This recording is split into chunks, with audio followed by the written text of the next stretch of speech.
Glad to see you. Glad that you are still rocking with me, watching my old videos, and subscribing one by one. Anyway, so today, what I have planned to make is some ribs. Today is Sunday. When you get this video, it'll probably be Monday or Tuesday.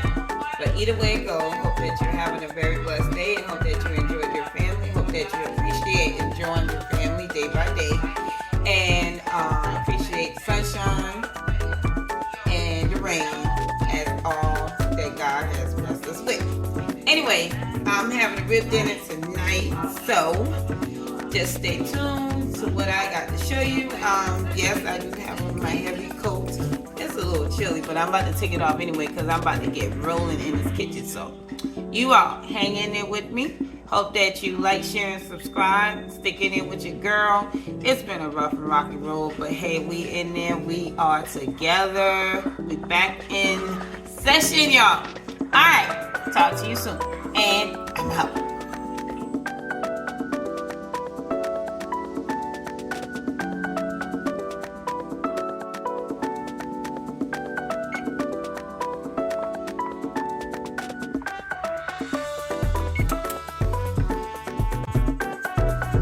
Alright, so in this first clip, I'm going to show you how I wash and prepare my ribs. And so first thing first, whenever you get in the kitchen, always wash your hands.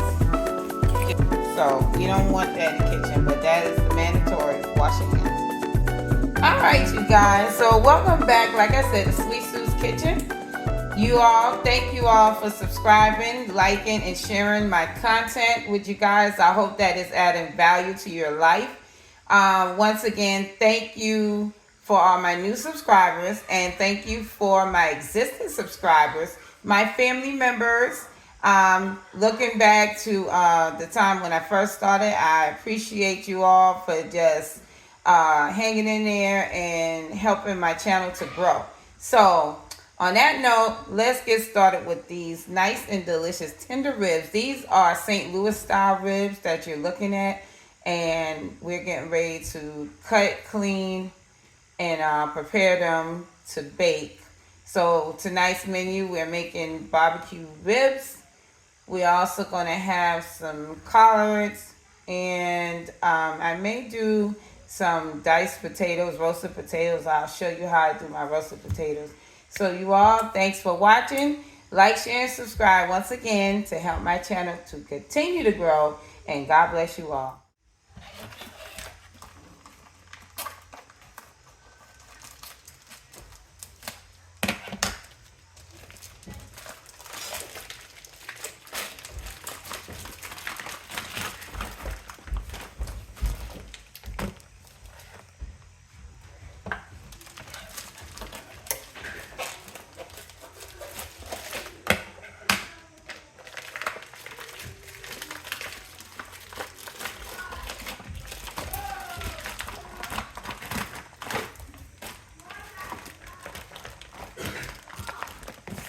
It smell like something. Make it smell like something.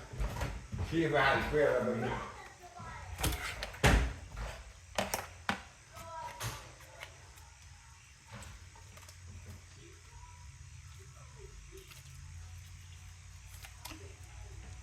We are cutting off the excess portion of the meat. And I'm using some kitchen shears. I like to start that first so that I can navigate to the next portion, which is removing the membrane from the meat.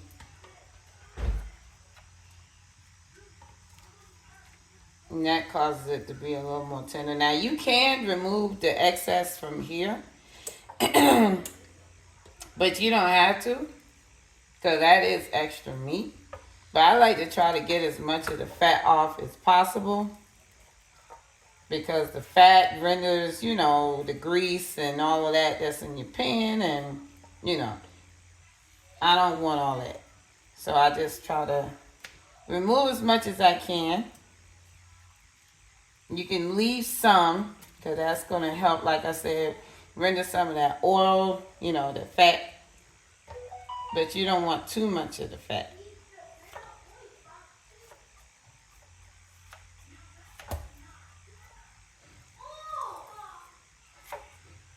Once again, I hope all of you are enjoying your Sunday.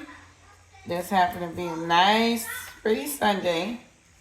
It's a little on the chilly side, but it's still all good. So I remove as much fat as I'm going to remove, and then I am going to start on my next slab.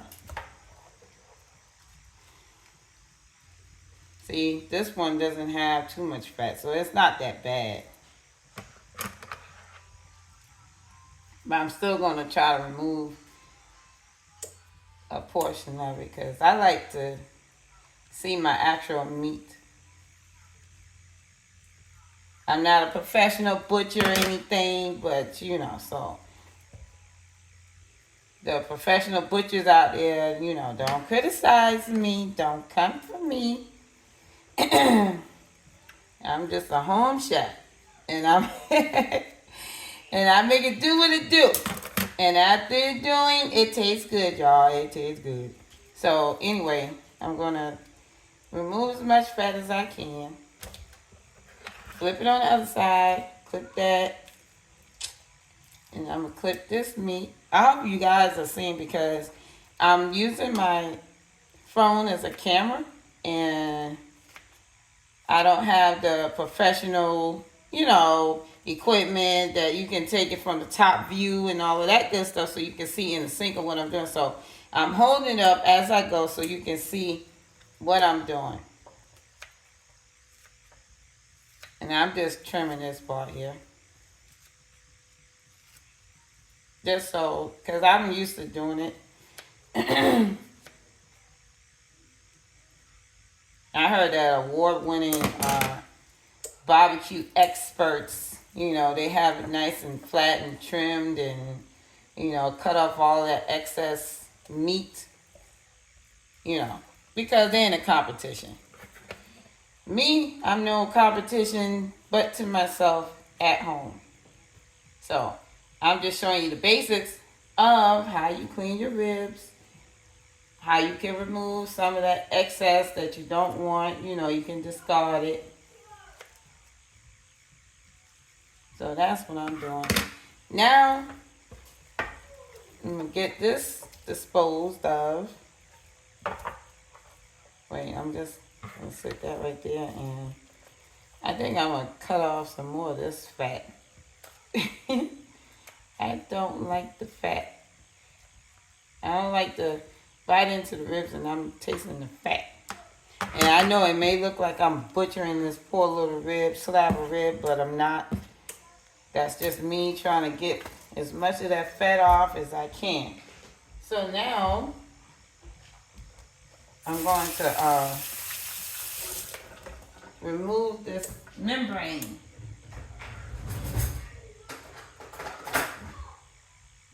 And you're going to see some that uses a paper towel, right, to remove that membrane and pull that back.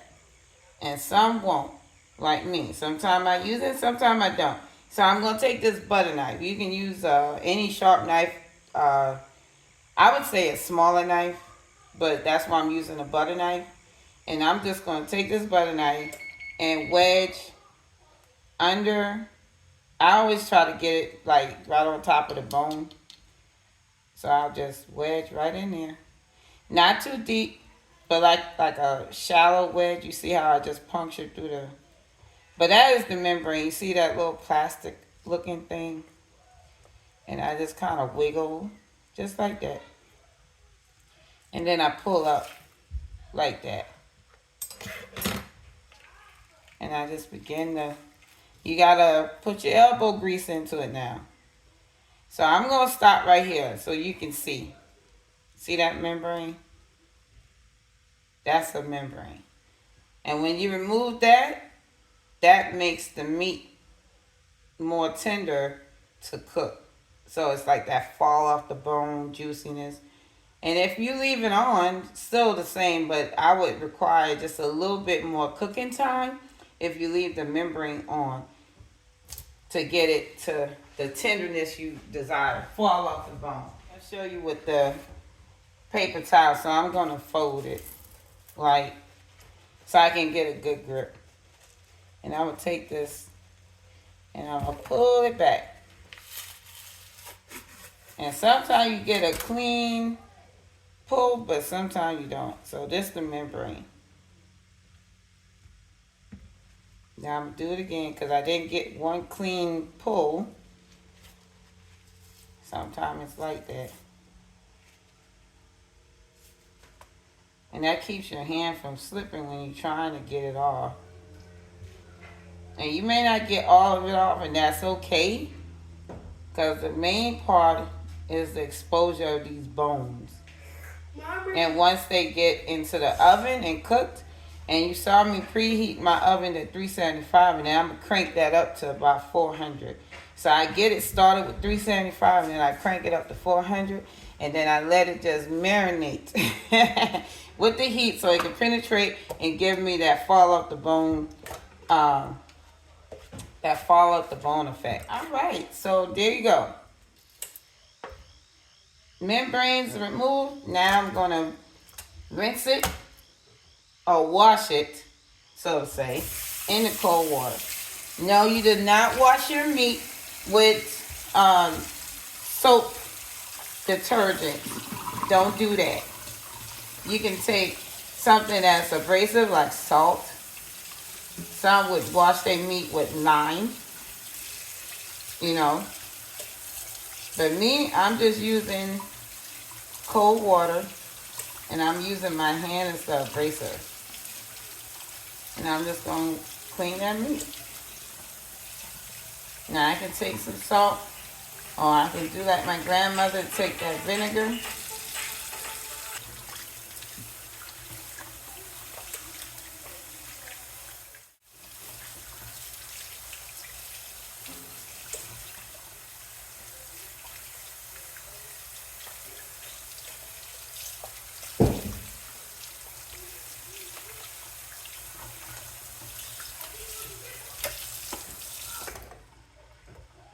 All right. There you have it.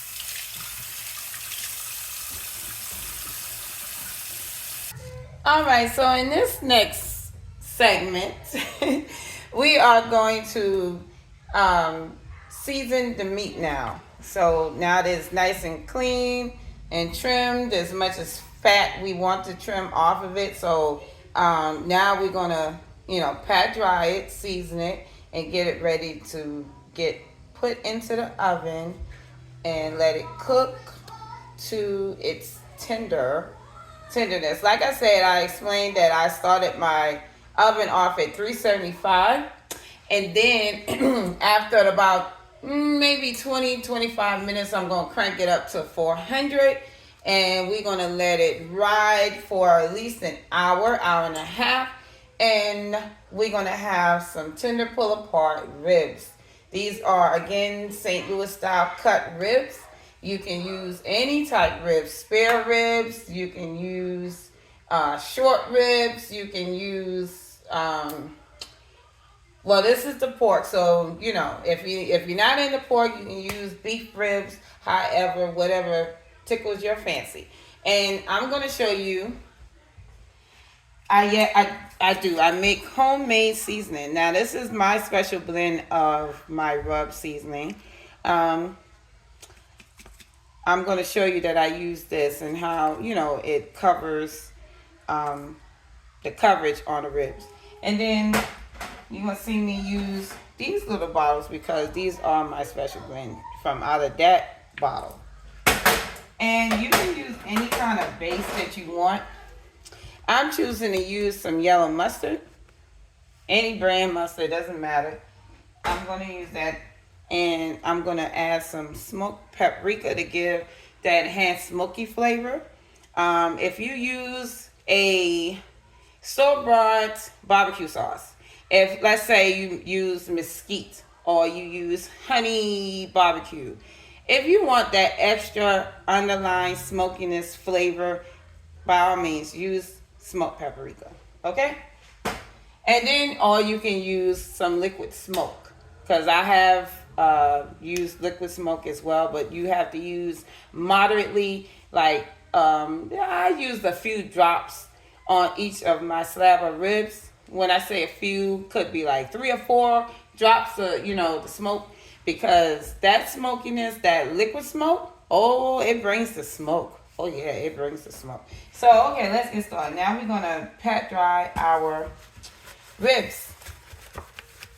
You can use a freshly new towel that you don't use on nothing else, and just designed just for the kitchen. You can use that. And while we're doing this, we're gonna take out the excess water, moisture, because of the fact that we washed our ribs and all that good stuff. So we just pat dry our ribs so we can get it prepped for our base. Now, as far as me using mustard, you will not taste the mustard flavor. Now, the mustard is going to help because the acidity is going to break down the ribs as well as you covering, and it's going to adhere the seasoning that you put on your ribs, okay? So it's going to make it all the more flavorful, but you will not taste that mustard. You can use mayo. I've heard some people use mayo as a base. But I choose to use mustard because, yes, it does help break down the, I don't want to sound all scientific and all, but the muscles, the connectivity, the tissues in the rib, okay? Without sounding so scientific. At least I try. Okay. Now, get yourself a good grade of paper towel, okay? Me, right now, I'm using what I have. We're going to squeeze on a little mustard. Some people, you may not want the mustard, but I'm bringing the flavor. I'm bringing the flavor, y'all. So I use a generous amount, and then I'm just going to just rub it on in, y'all. Don't be afraid to get your hand messy. You know why? Because you cleaned your hand before you got in this kitchen cooking your food. So you don't have to be afraid to rub your meat. So we're going to flip it. We eat on both sides, so we're going to base it on both sides. I'm not going to use as much on this side.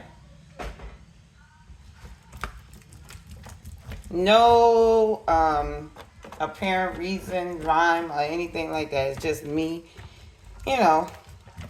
knowing my boundaries. And I've been doing this for a while, so it's coming like second nature. But it's me trying to teach someone out here in my group of family members, subscribers, how to, season your meat, clean it, and,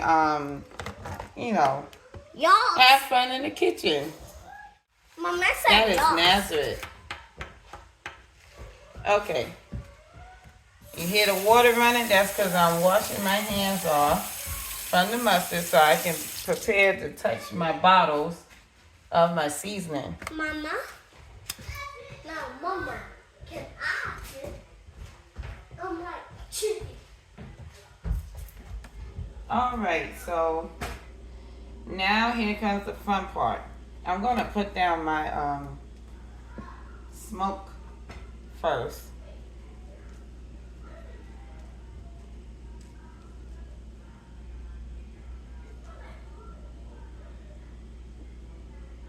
So I'm going to do one side at a time.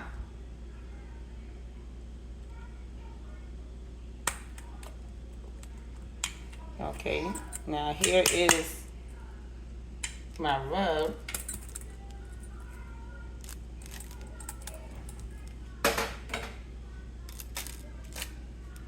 And that's my rub.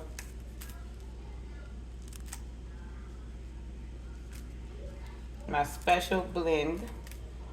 And I'm working on the website so I can be able to distribute it to you guys, whoever desires to purchase it. Of course, I have to feature it in my videos more often so you can, you know, see what all I use it on and try it for yourself. I know I do local pop-ups and stuff like that in my area, and so the locals have tasted my rub on my ribs that I have served. So, and I've been getting good reviews, so I hope that, you know, my subscribers would like my rib rub too.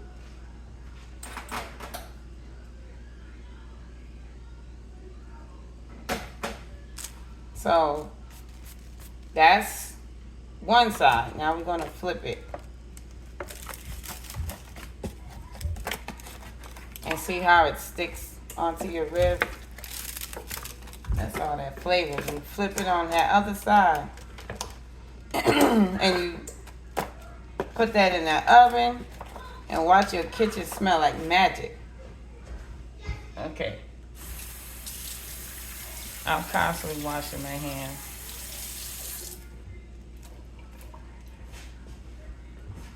Okay. Because if I don't, it's going to be a mess.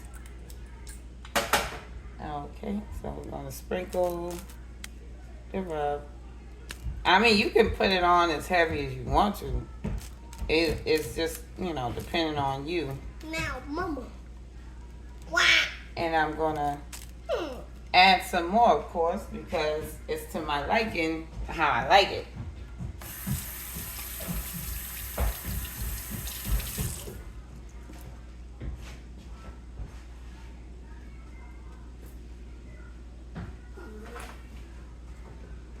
Okay. So this is my actual new bottle that I've, you know, packaged myself. And I was, I said, well, I'm going to open this bottle up for the sake of my video. I got more that's packaged up. I just keep making them as I go. They on request, y'all. They on request. Okay, so I'm gonna sprinkle that on like that.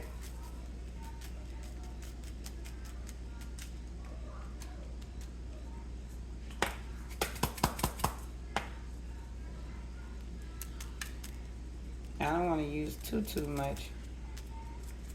I layer it on for my customers, but these are, you know, my kids will be eating this and all. I mean, they like it too. I just don't want to make it too heavy for them.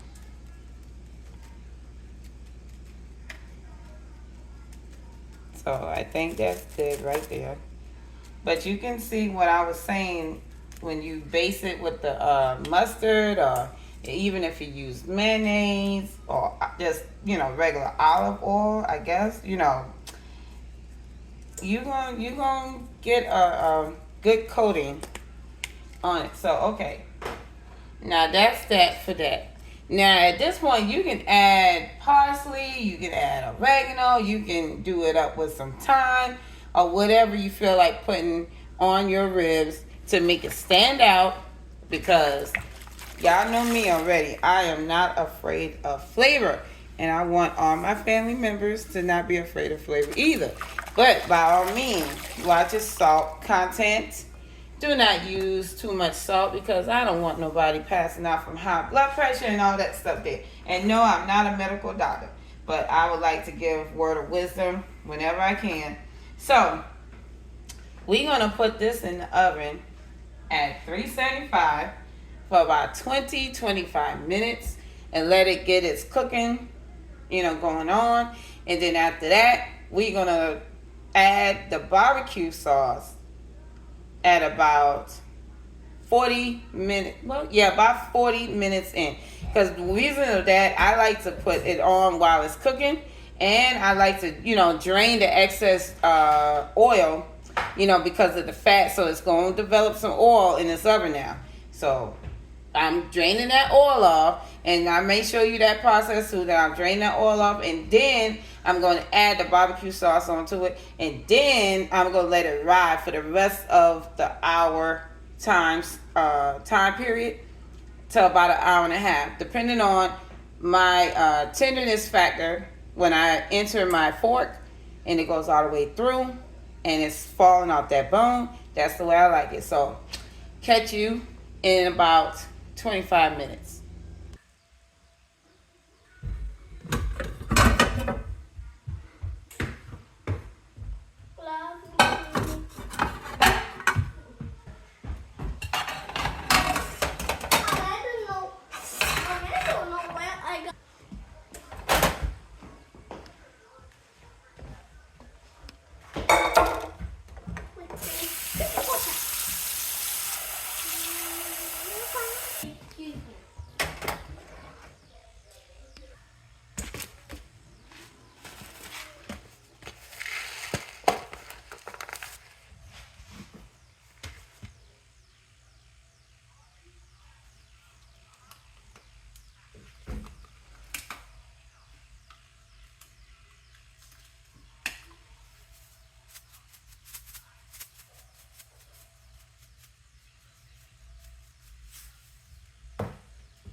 So you stir it in some to let it get toasted a little bit. A little bit brown, not too much, on a medium to high heat. And then you do like a constant stir. Then you're going to add in your liquid and the special seasoning pack. Just a FYI.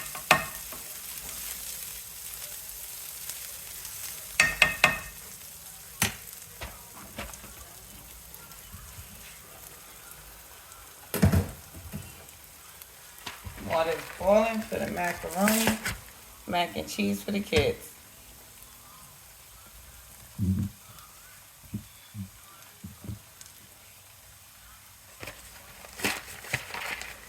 We added our salt to the water to enhance the flavor of the pasta. This is boxed macaroni.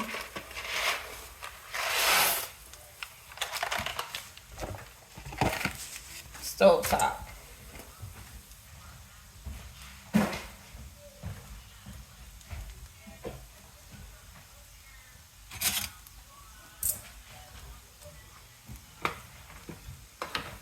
So I do a gentle toss in the water for the pasta so the pasta won't stick. Now we're going to enter our greens into this pan right here.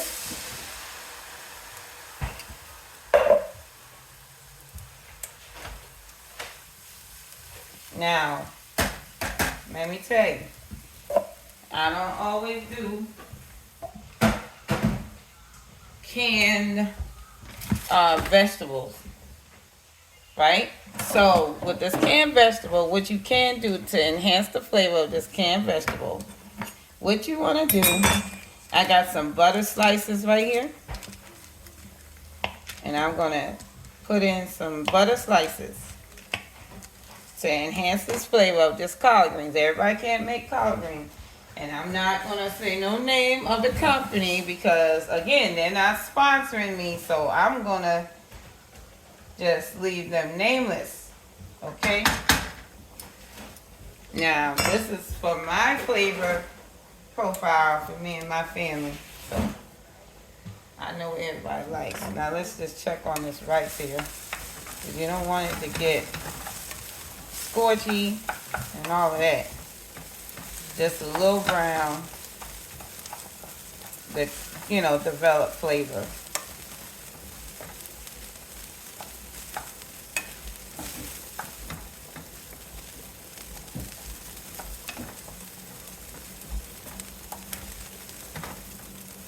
And then we're going to get back to these greens and how you can enhance the flavor of the greens from the can, okay? So we're going to have a few more minutes on these rice-a-roni rice bits. And let's just work on these greens. Okay. I'm in the cabinet looking for my vinegar, which I got that. So I'm going to add a cap full of vinegar. If I can open the bottle. I got it. I'm going to add about 2 capfuls of vinegar, actually, because it's a small batch, it's not large.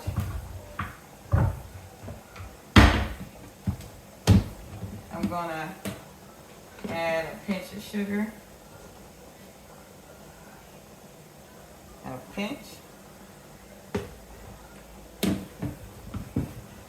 I'm gonna stop that for a second, get back to this rice.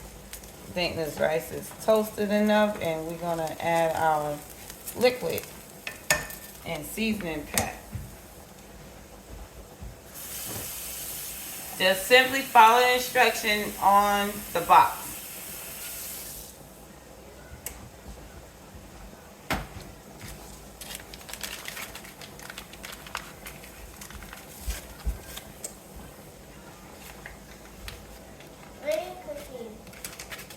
We're making some rice, some mac and cheese, some ribs, and collard greens. Say hi to YouTube. The camera's over here on my side. They can't see you, but they can hear you. Hey.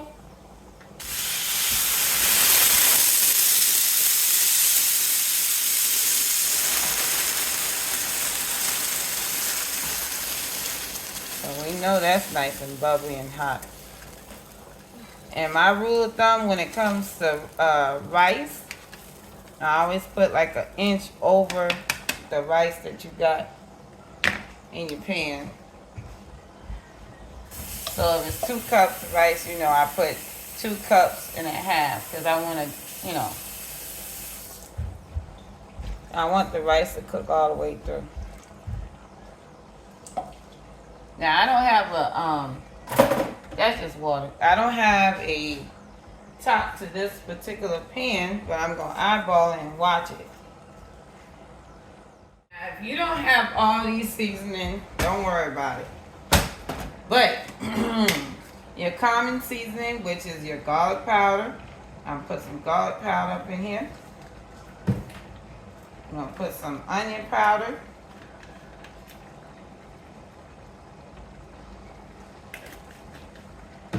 Then we're gonna put some seasoning salt.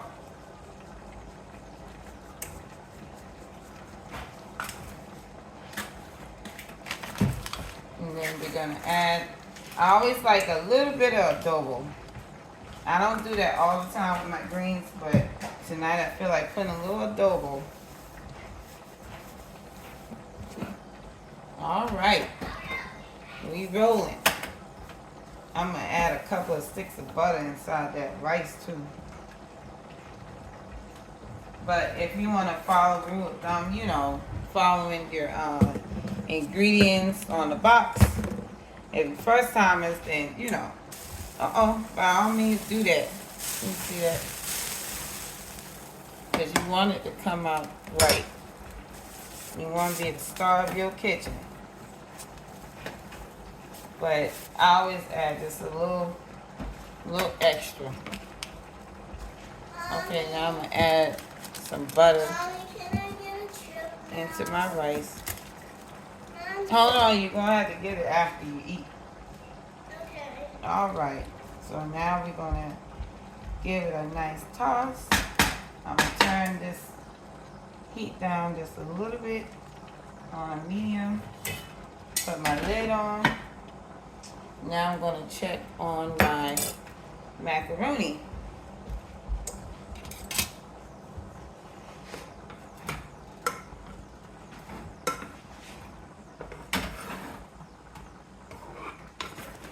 Okay. It doesn't take box macaroni long to cook.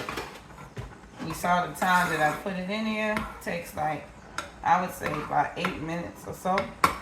And you just want the noodles to double in size, basically, is what you're looking for. And then how I like to level up my macaroni, box macaroni, is, I add a little extra cheddar cheese into it. Sometimes kids like it, sometimes they don't. You know how kids are. They kind of flaky. They want what they want. And then I add a little evaporated milk, as though like I'm making oven baked mac and cheese, basically. And I just elevate the box to a baked mac and cheese. And you can add your other components in there if you want to. But if you don't, then just leave it like it is. Hey, if it ain't broke, don't fix it. Just add a little bit to a little flavor. It don't hurt nobody. All right, see you in the next clip.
All right, this is the 25-minute mark.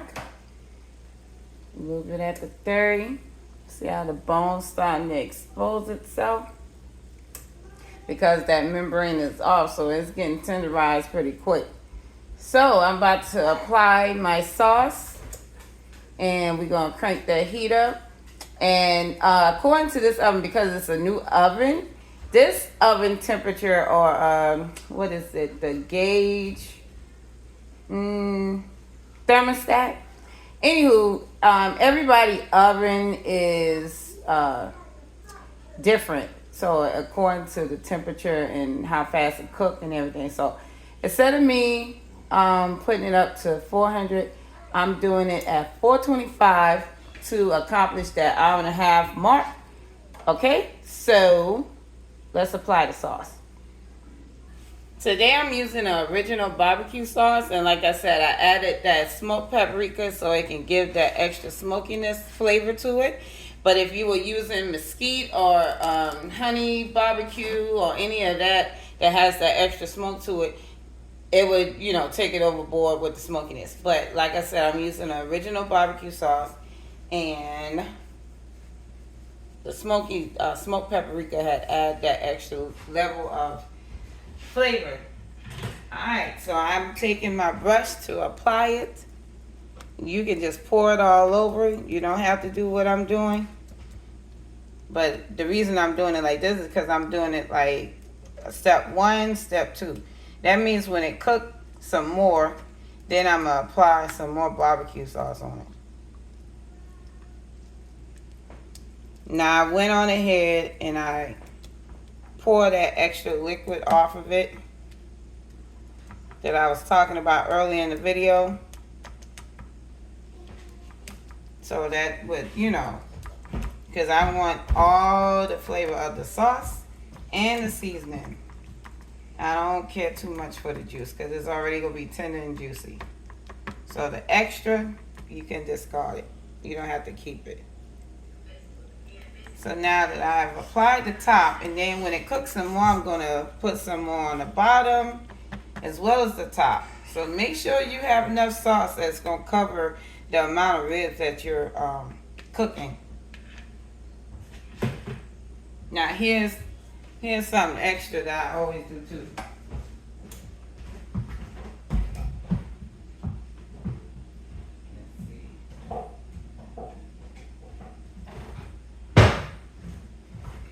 I went back and got my rub because I felt that I want to add a little bit more on the top and just let it cook down some more. Just a little bit, not much. Because this is not my homemade barbecue sauce, but this is store-bought. So to help it out just a little bit, I just add a little bit more flavor to it.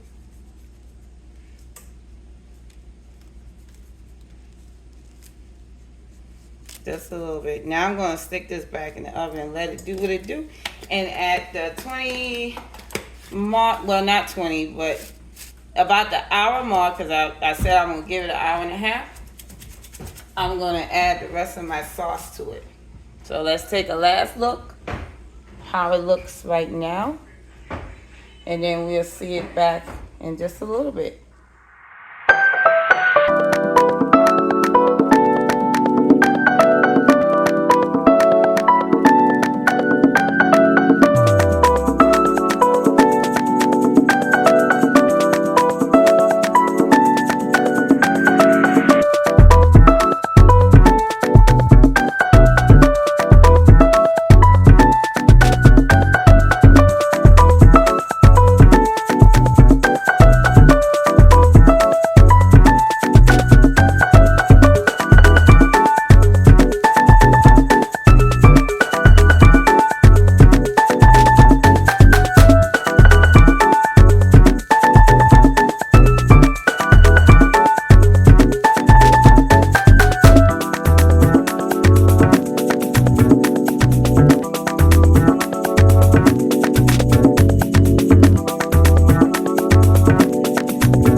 Oh, are you ready to eat? Yeah. Yeah. All right. So we're going to get crack-a-lacky. Thanks for tuning in. This is our barbecue rib dinner. We have our barbecue ribs, collard greens, mac and cheese, and rice. Keep God first in everything you do, my sweets, and know that He is there with you always. And until next time in my kitchen, I'll see you soon. See you later, my sweets. Bye.